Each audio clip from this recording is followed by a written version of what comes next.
On July 17, 2025, a digital chronicler named Luke, the voice behind the Outdoor Gear Review, submerged himself into a cloistered pocket of emerald wilderness, not for leisure, but for a meticulous, almost surgical hunt for proof of the impossible. He keeps his coordinates guarded, yet the topography betrays him. Steep, gouged valleys, a chokehold of underbrush, and ancient ridgelines that curl like vertebrae, all screaming Appalachia in their very bones. Though he wears his skepticism like armor, a recent squall had gifted him a symphony of deep, visceral growls from the tree line, and now, even a rational man must wonder what colossal lungs produced such noise. Allow me to explain what's taken place and why I'm doing this episode, why it's been requested.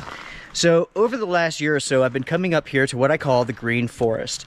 And over the last 2 years, I've had numerous odd experiences. The first odd experience began someplace on top of this mountain. I was hiking up and I came across what looked like a trail.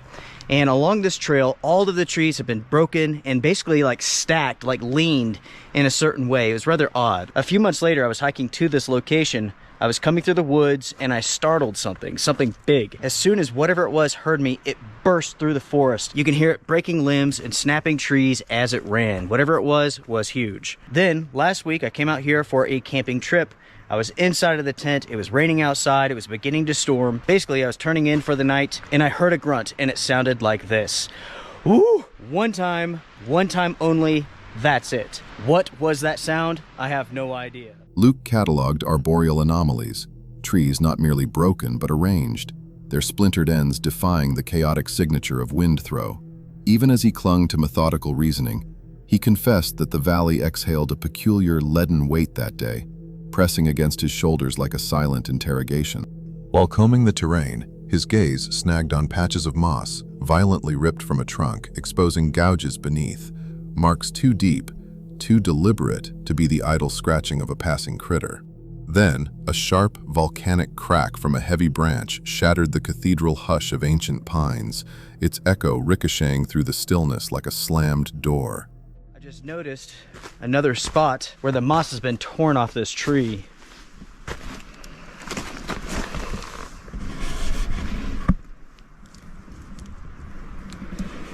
And check that out. Claws have gone through that. Huh.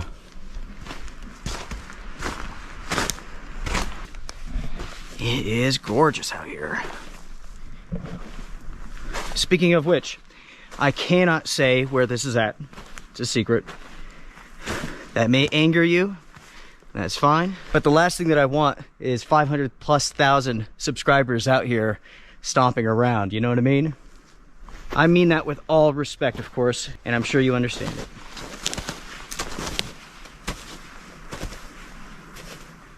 His boot prints soon mingled with bear scat, leading him into a labyrinth of worn game trails that twisted deeper into the green gloom. The foliage closed in like a living wall, shrinking his world to a mere 20 feet of visibility, leaving countless shadowed alcoves where something large could simply cease to exist until it chose otherwise. That's a few days old. Okay, so check this out. There's a game trail through here. Oh yeah. We came up from this way and just hopped on this trail, but it goes from over there to over here. Tracks or anything.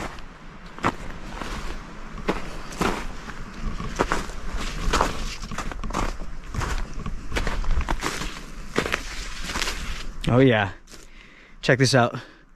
The bear's been coming this direction and going over this fallen tree. All of the moss has been knocked off. Luke later planted his silent sentinels, trail cameras, near a fallen log that appeared to have been wrenched from its resting place by a force far beyond brute animal strength. As the hours bled into one another, he admitted that the crushing isolation began to breed a queasy certainty. The forest had eyes, and they were fixed on him from somewhere within that unbroken palisade of trunks. Trail camera 2. Okay, it's set. The thing about this forest, everyone, with it being so dense, so thick, it can feel like somebody's out here watching you or something.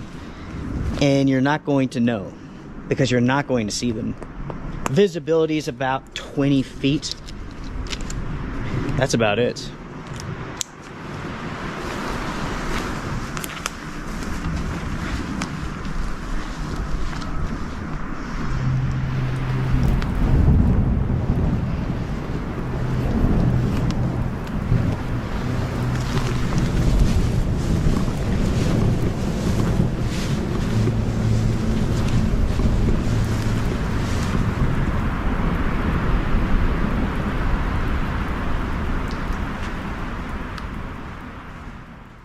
When he later sifted through the captured frames, the footage yielded nothing but bears, mundane, predictable, almost disappointingly real. He also took pains to dissect the psychology of fear, explaining how the primal brain can weave phantoms from rustling leaves and craft threats from thin air.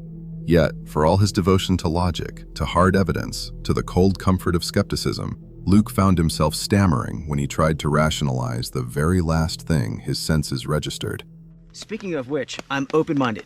If you have some evidence, show it to me. Out of the thousands and thousands of people that I've spoken to after putting up these episodes, not a single person can provide any evidence. Not a single piece of evidence. And I think that's a real shame. If you feel that you have some evidence to share, feel free to email me. I will not share it with anyone else. I may tell you that I disagree with your assessment, but hey, that's how it goes. That's life. People disagree. I mentioned at the beginning of this episode that I've heard from so many people, and that leads me to believe that Bigfoot does not exist. And I'll explain what I mean by that. I have spoken to people, literally all around the world.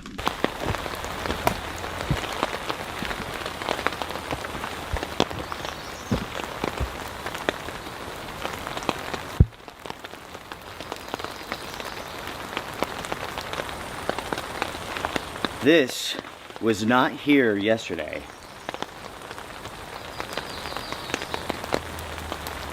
I'm so confused, everybody. This is a large tree. You can see here that the root base has been snapped off. Perhaps the woods merely served him ordinary clues in an extraordinary sequence, a trick of pattern recognition gone awry. Or perhaps, just perhaps, one single piece of that puzzle refused to fit the neat narrative he so desperately wanted to believe. What do you suppose he stumbled upon in that haunted hollow? Ghost town, long since swallowed by the Appalachian wilds, should have stood in absolute silence. Yet, the deeper he ventured among the crumbling remains, the forest began to stir, and it stirred with intent. Dead Appalachia, a YouTube channel devoted to chasing specters and cryptids through these ancient ridges, brought its creator to the ruins of Shake Rag on May 16, 2026. Nestled deep within the gorge at Suck Creek, the site is little more than a scar on the landscape. 2 fractured structures, a weathered graveyard, and nothing else. The ground itself seems to hum with old secrets, particularly tales of witchcraft tethered to the infamous McNabb family. But the moment he steps past the tree line, the atmosphere curdles. What were once homes are now heaps of rotted timber and sagging stone, the skeletons of a community long since fled. Decay has claimed everything, except perhaps the unseen. It's right there. Okay. Oh, I'll be damned if that does not look ominous as all hell. I don't like that. And yeah, critters, I don't like that. All right, here's our first building structure that we're going to explore and investigate. I can't remember if this particular one was a hotel or a shop or something. Judging by the size, it definitely could have been either. What is this? Something has scratched this tree. These right here, something has peeled off the bark, as well as right here, and you can see there are, those are claw marks. And this must have happened very recently, because look, all the... At the first building, his eye catches fresh gouges in the bark, long and sharp like claw marks, with sap still weeping from the wounds. The sign is fresh, raw, as if whatever made them passed through only hours ago. Such damage is a classic marker in Bigfoot lore, and the air grows thick with strange odors, while the underbrush rustles with small, furtive movements. He is not alone, and the forest wants him to know it. He calls out anyway, a ritual invitation to whatever might be listening. Is there anything in these ruins that wants to harm me or hurt me? You want to make your presence known to me?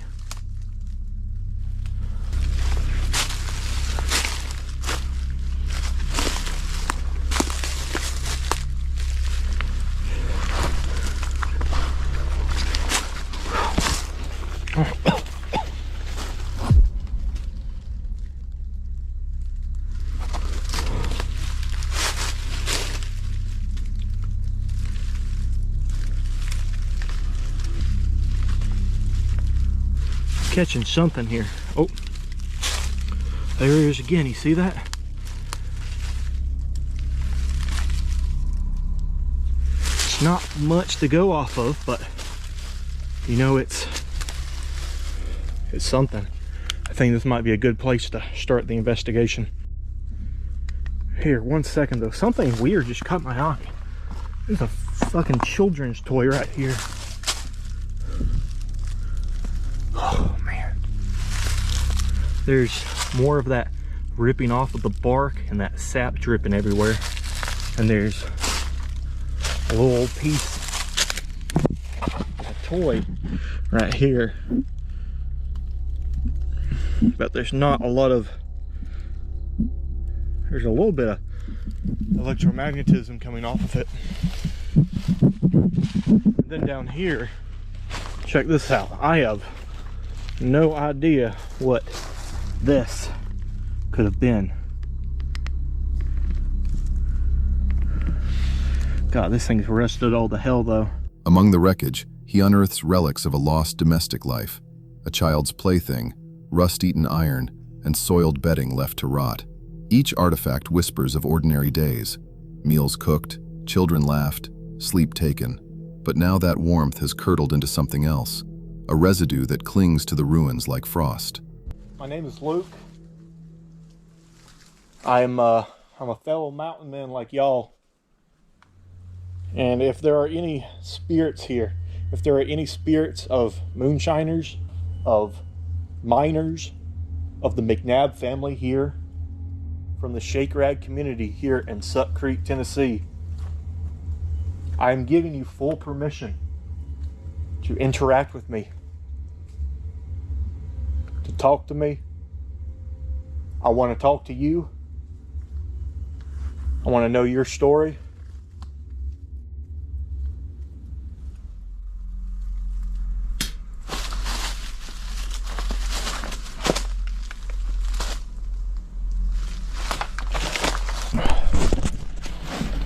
There was, oh shit, most certainly a knock right here.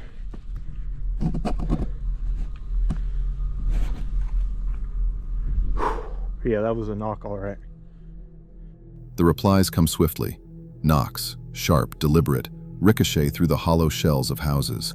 When he poses pointed questions, the rhythm of the answers seems to match his cadence, as though the presence is learning his voice.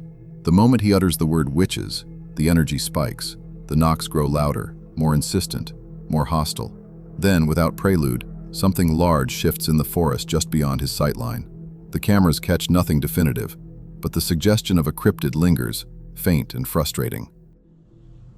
Is this the spirit of one of the miners who worked here in the Shake Rag community instead that's communicating with me?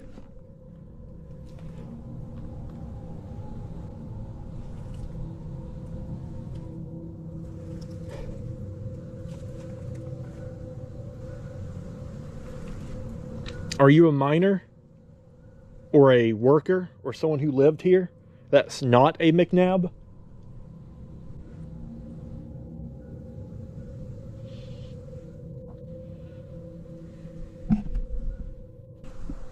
Are you a witch that lived here in Suck Creek that's here right now? Instead, is that what you are?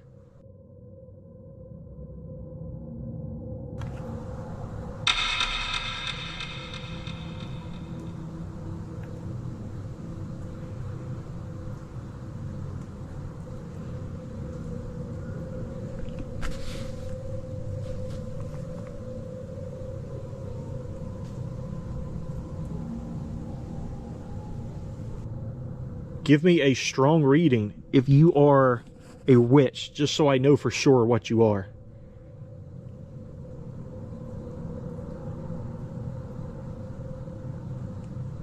All right.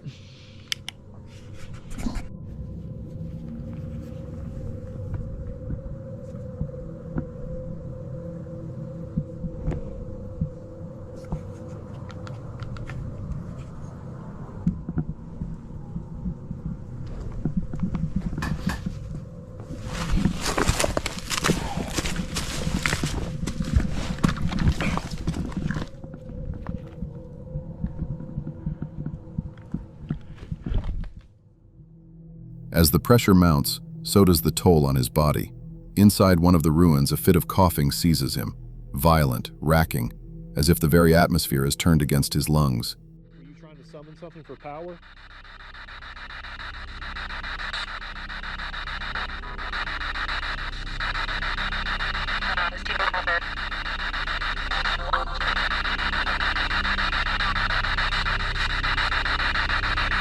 You gotta give me something here. Do you have a name? Do any of you have a name if there are more of you?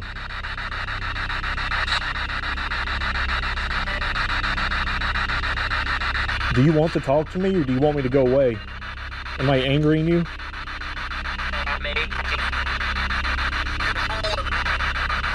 Maybe. You gotta be clear with me. I don't want any of that subtle bullshit. I'm giving you permission to communicate with me.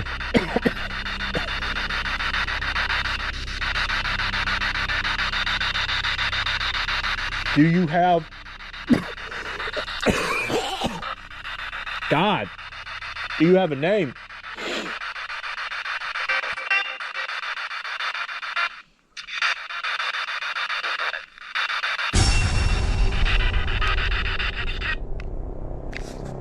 Alright, that thing just said, "You're dead," I'm pretty sure. Shit, where's my light? Can't see.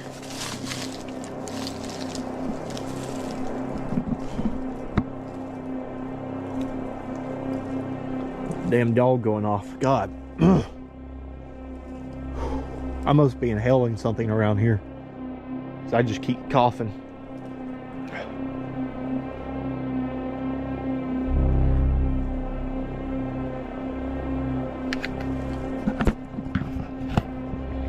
I've spent enough time in this building. I'm gonna head over to the other building. To be honest though, I don't feel very safe right now. That thing really just said you're dead, and there's potential for like witchcraft. He hesitates, torn between the demands of his craft and the primal instinct to flee. But when the physical distress persists and the unexplained activity refuses to relent, he makes the call, cutting the expedition short. The weight of the place is too heavy, too deliberate, and he leaves convinced that Shakerag is not merely abandoned, but occupied by forces that resist interpretation.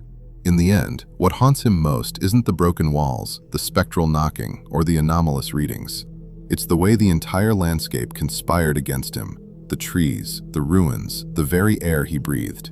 Perhaps it was all coincidence, the forest playing tricks on a tired mind. A young couple, chasing rumors of a forgotten Appalachian settlement, soon discovered that emptiness is a fragile illusion once the sun bleeds below the ridgeline. On May 5th, 2026, the YouTuber known as Jarbear from the channel Exploring with Bears piloted his vehicle into Thurmond, West Virginia, alongside his wife Tiffany, to wander the skeletal remains of a town steeped in violence, cradled within a steep mountain gorge. This place breathes isolation. A single serpentine road serves as both lifeline and trap, and Jarbear does not shy from recounting its bloody pedigree. Whispers of Union-era corpses discarded like refuse in the surrounding hills. Above the rusted tracks, a derelict mansion perches, its vacant windows staring down like hollow eye sockets. Today we traveled to West Virginia, where there is a little hidden gem, tucked away deep, deep within the Appalachian Mountains. There's only one way in and one way out. We have a whole abandoned ghost town here, and we'll go over some more of the stories and history of this place as we walk and explore. As twilight deepens, they stumble upon a forsaken home, its front door yawning open as if in invitation. And then, the veil thins. A voice, faint, almost breathless, drifts from the porch. though logic screams that not a single soul should inhabit this dead pocket of the world. So we just came across this abandoned house here in Thurmond. And I'm not sure, but this might be the most haunted house here in Thurmond. It overlooks the train station and everything. Let me show you guys. So apparently, there is a haunted house with a lady in red and all kinds of other activity in it. And it's supposed to sit on top of the hill overlooking the depot. So I'm thinking this is it, because if you look, I can see roofs down there. So there's like the little town of Thurmond. And this is the house on the hill overlooking it. So there is a really good chance that right now we are at the most haunted house in Thurmond. And I'm going to try to get in it and see what we can't find in there. Then Jarbear commits a cardinal sin of these ancient woods. He whistles into the obsidian void beyond the tree line. The response is immediate and visceral. A guttural, heavy-footed presence begins to circle them just beyond the curtain of brush, each step a muffled drumbeat against the forest floor. Man, it's getting dark. Look, it looks lighter on camera, really. Yeah, it does look lighter.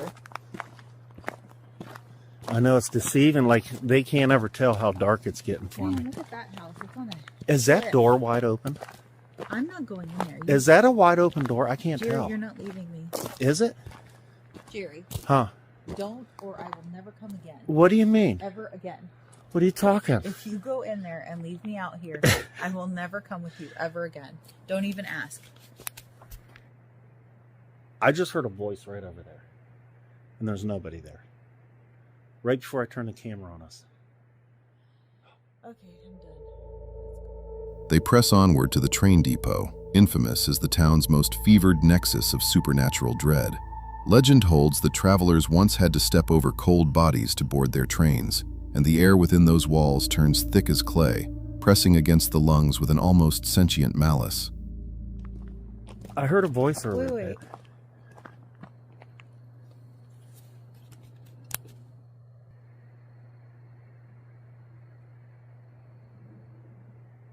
Oh my gosh, what is that? Is there a train coming? Those lights would be on. Are you sure? No train. No train.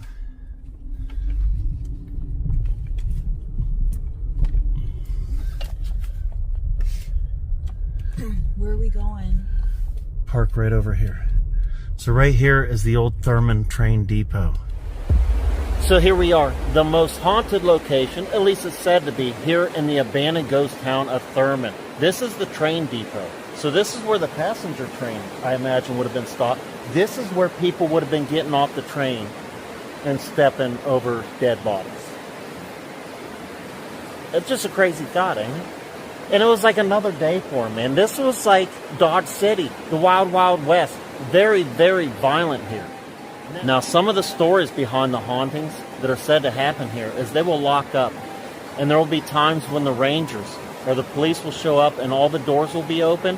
And there's been times when the doors have been open and faucets have been left running.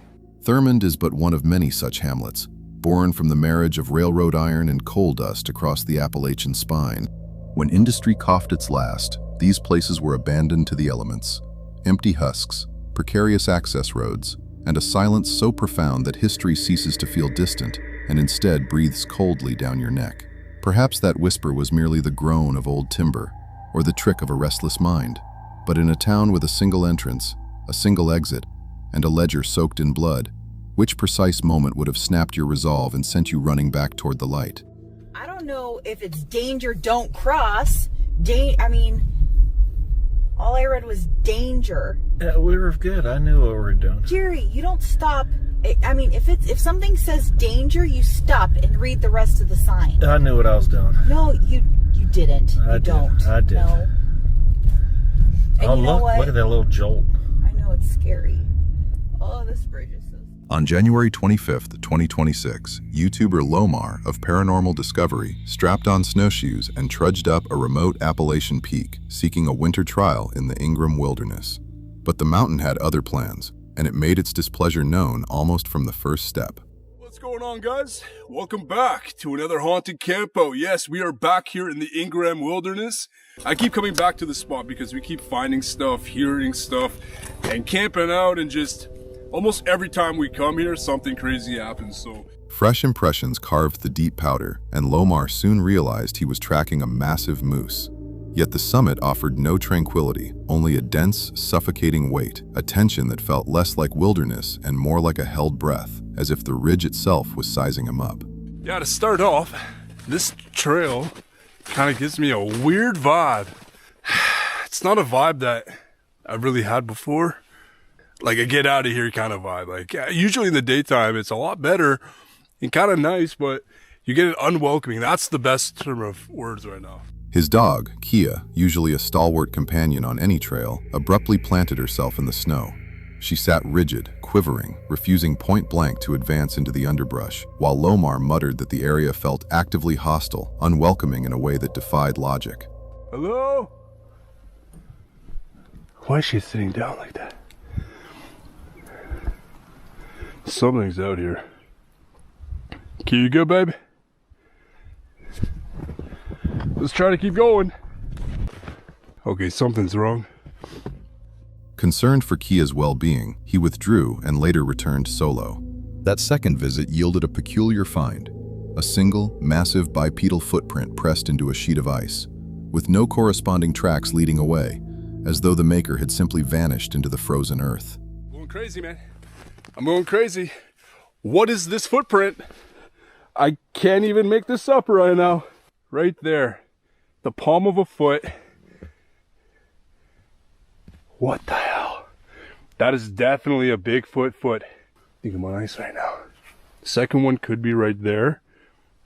But that's definitely a foot.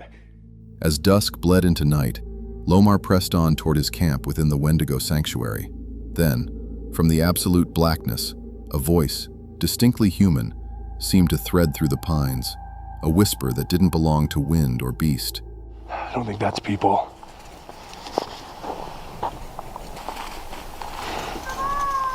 Whoa! Whoa, whoa! That was my name! That was my name! Oh!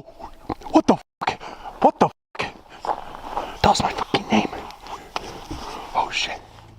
Safe within his tent, he activated a spirit device and posed the inevitable question. The speaker hissed, crackled, and delivered a direct reply. A woman watching. No ambiguity, no static-laced nonsense, just a chilling confirmation that someone, or something, had its eyes on him. Do you believe we're real? Explain that device. So the device I was using... There's a woman watching. By 6 a.m., pale morning light finally crept over the ridgeline. Lomar didn't linger. He fed the fire one last ember, then descended, unwilling to give the cold air another chance to carry that spectral murmur. We did it, Key. What do you think, baby? We did it. Time to stoke this fire. You can kind of see how the heat just totally melted the ground. You can actually see the real ground now. I'm gonna save that. Damn, I need a coffee. Kid is still out. Dogs perceive what human senses miss. The high frequencies, the faint scents, the subtle shifts in atmospheric pressure. Kia's sudden freeze on that trail is not easily dismissed. Perhaps it was the moose, the treacherous ice, or a gust of wind playing tricks. But with one impossible print and a voice rising from the dark, what would you conclude? Two souls ventured into a cabin drenched in bloodshed, hoping to capture whatever spectral residue still clung to its warped timber. But before the moon could complete its arc, something beyond the threshold began a slow, deliberate crawl toward their refuge. On May 26, 2026, the YouTuber known as Jasko, alongside his companion Chandler, arrived at the notorious Cabin 13, a name that drips with infamy, buried deep within the Appalachian spine. This is the murder cabin, the very site where Cheryl Filippo met her brutal end in 1996, her skull caved in by the man who once swore to protect her. From the instant their boots cross the weathered threshold, the air turns viscous, pressing against them like a held breath. Jasko lays bare the grotesque tableau of the staged crime scene, speaking of greed so venomous it appears to have left a vengeful imprint, a dark polarity trapped within the very grain of the walls. And the house, it seems, has been waiting.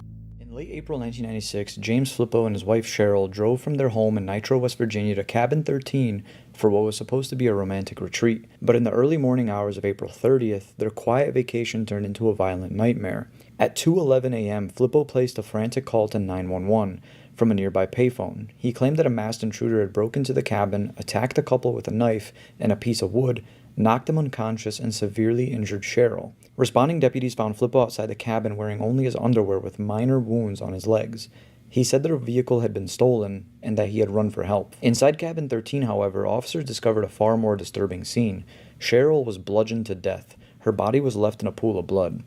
Investigators quickly noticed inconsistencies in Flippo's stories. There were no signs of forced entry or disturbance in the muddy ground outside the cabin. The phenomena ignite almost immediately. Through the static hiss of the spirit box, a fragmented transmission pierces through, a warning of a revenge seeker, restless and hunting. Simultaneously, Jasko's peripheral vision snags on the tree line, where a shadowy silhouette stands rigid, a dark sentinel observing their every move from the veil of deepening dusk. That's basically what the story was back then. Eventually it caught up to him and he was then arrested, and he's serving life in prison. Is he still alive? Drowning happened. James, We're right by a body of water. Literally. There's a river. So that's Literally. the thing that we were also wondering, because a lot of people that stay here experience all sorts of crazy things, tapping on the windows, hearing voices, screams at night. And people now believe because of the trauma and the negativity and all, obviously the bad stuff that happened here, it draws in more negativity, more hauntings and stuff like that. Because, guys, we're in the Appalachian Mountains. You guys know all the lore here, all the crazy shit that goes on in these.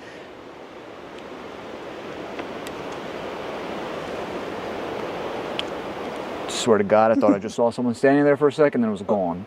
Oh. Was that a human, or was that? Yeah. Who's down there? Well, as long as they stay down there, I'm fine. Okay, yeah, stay down there. Let's show you guys around a little bit. You're asking if James is still alive. I don't know, but I know that the murder happened in 1996, so... Okay. Could be. Before I was even born, that's crazy. But anyways, what's crazy about that is that the fact that it said revenge seeker, I wonder if it's like Cheryl is vengeful, obviously, of what her husband did. True. And she wants to get like... Yeah. Later, at the witching hour of 2 a.m., Jasko ventures alone toward the gravel road, the night swallowing all sound into an abyss of absolute stillness. Then, from the pitch-black maw of the forest, a voice cuts through, calling his name with unsettling clarity. The most chilling detail, it bears the exact timbre, the precise cadence of Chandler's voice, though Chandler stands yards away. Okay, so Chandler needed his headphones and I needed, Chandler? Chandler?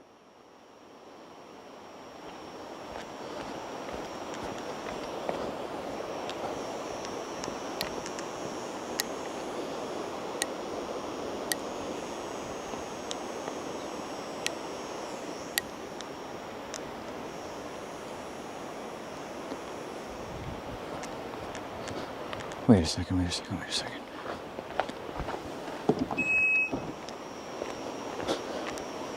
I was gonna say, I'm gonna call him real quick. I don't have service. Bro. Chandler. No. Why did they want me to go to the road? I have chills right now. I have fucking chills all over my body right now.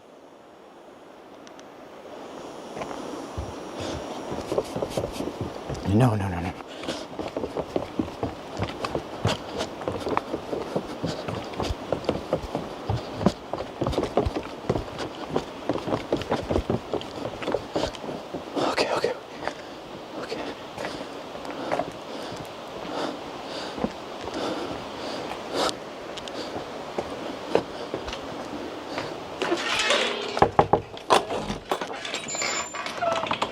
What's wrong with you? What's wrong with you? I heard you. Where? Down the fucking drill. Don't do that shit. What are you talking about? I heard you, dude. What are you talking about right now? You called my name. No. I'm gonna turn this off. What do you mean? I just got set up with all my stuff. I literally went to the car to grab your headphones. Yeah? Grab myself a pair of sweatpants. No, I heard you. Bro, I'm standing at the trunk. Trunk's open. And I just hear, Jazz? And I turn around and I'm like, Chandler? So I go to the steps, nothing there, nothing on the path. I'm like, what the fuck? I was killed. Oh my God. During an Eastern Standard Time session, the communication grows fangs. A woman's voice, sharp and venomous, hurls a profanity directly into Jasko's ear, a visceral assault that fractures the fragile calm. Afterward, the pair is confronted with something even more inexplicable. The ethereal, impossible tinkle of ghostly wind chimes, a sound that has no business echoing through these decrepit walls.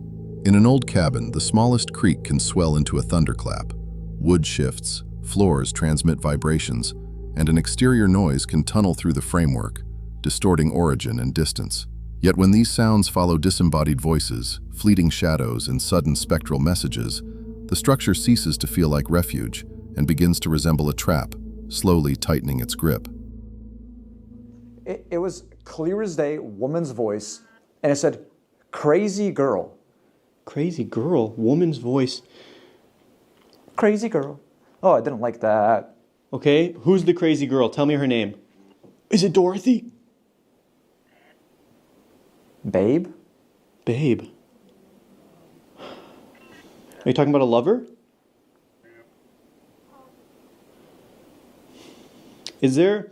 We were trying to figure out if there's anybody that was drowned in the river back there as well. Pray for them. Pray for who? All the lost souls? Ah! Jesus! That was so loud! Pray, it screamed. Pray. No, wait. Guys, does that mean like... Hey, spirits, if I could just make one request, can you stop this screaming? Are we talking... Please? It's 4 o'clock in the morning. It's indoor voice. Cheryl's husband, James, the one that got caught and put in prison, he was a pastor, a preacher of some sort at his congregation, I believe. I wonder if that has anything to do with what we're talking about right now. Then Jasko uncovers a peculiar anomaly, a miniature door, almost whimsical in scale, concealed behind the bed in the loft. He describes it as a munchkin-like portal, absurd and unnerving.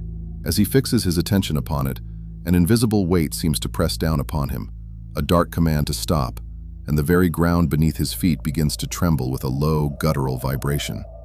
So I did it, right? And then I stood up and I was like, I'm going to go back downstairs. And then I saw something, and I wasn't going to tell you, but I have to tell you now because it's part of it. But there's a door up there behind your bed. Is it raining? I don't know. It's raining. Maybe. No, that's so scary. Oh, there's a door, like a munchkin door, behind your bed. Wow. And okay, hold on. Yeah. And why'd you have to say munchkin? Well, I was looking at you and I just thought of it, but it's like a demon door, the small little, Right. And, oh man. So I started to get closer to it and you said, stop. I stopped. Bro, I didn't even know you were up there. And then this thing said human. And then I was like, okay, well, I'm not going to tell him about this. And then I started to walk away and you said, stop again. And then I was like, oh yeah, I'm out. So then I ran down here. But this thing said human and you said human. You said stop, human, something like that. That's a weird coincidence. Holy shit. Yeah. The night refuses to release its hold. In the pale, creeping hours before dawn, a colossal bang erupts, jolting both men from whatever restless sleep they had managed. Something is now striking the cabin walls with violent, rhythmic intent. In that crystalline moment, the boundary dissolves. The woods no longer feel like a separate entity. They have merged with the structure, pressing in from all sides.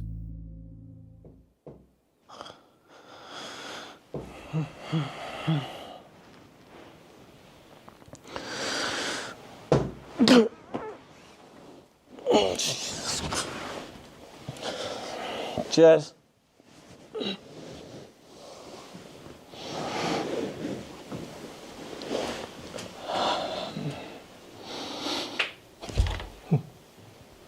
Jess?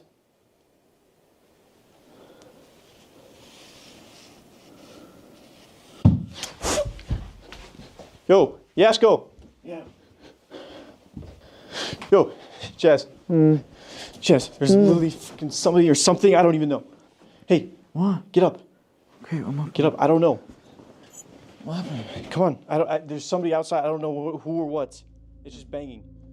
Whatever had been lurking beyond the tree line has now breached the perimeter of their only sanctuary. By the journey's end, the most unnerving truth is not the grim history of Cabin 13 itself, but the pattern of encroachment, each incident drawing nearer, from the distant tree line to the roadside, then to the loft, and finally to the very walls that enclose them. Perhaps every sound could be traced to a mundane source, a trick of acoustics or animal curiosity. But if so, why did the phenomena seem to converge, to gather with such predatory intent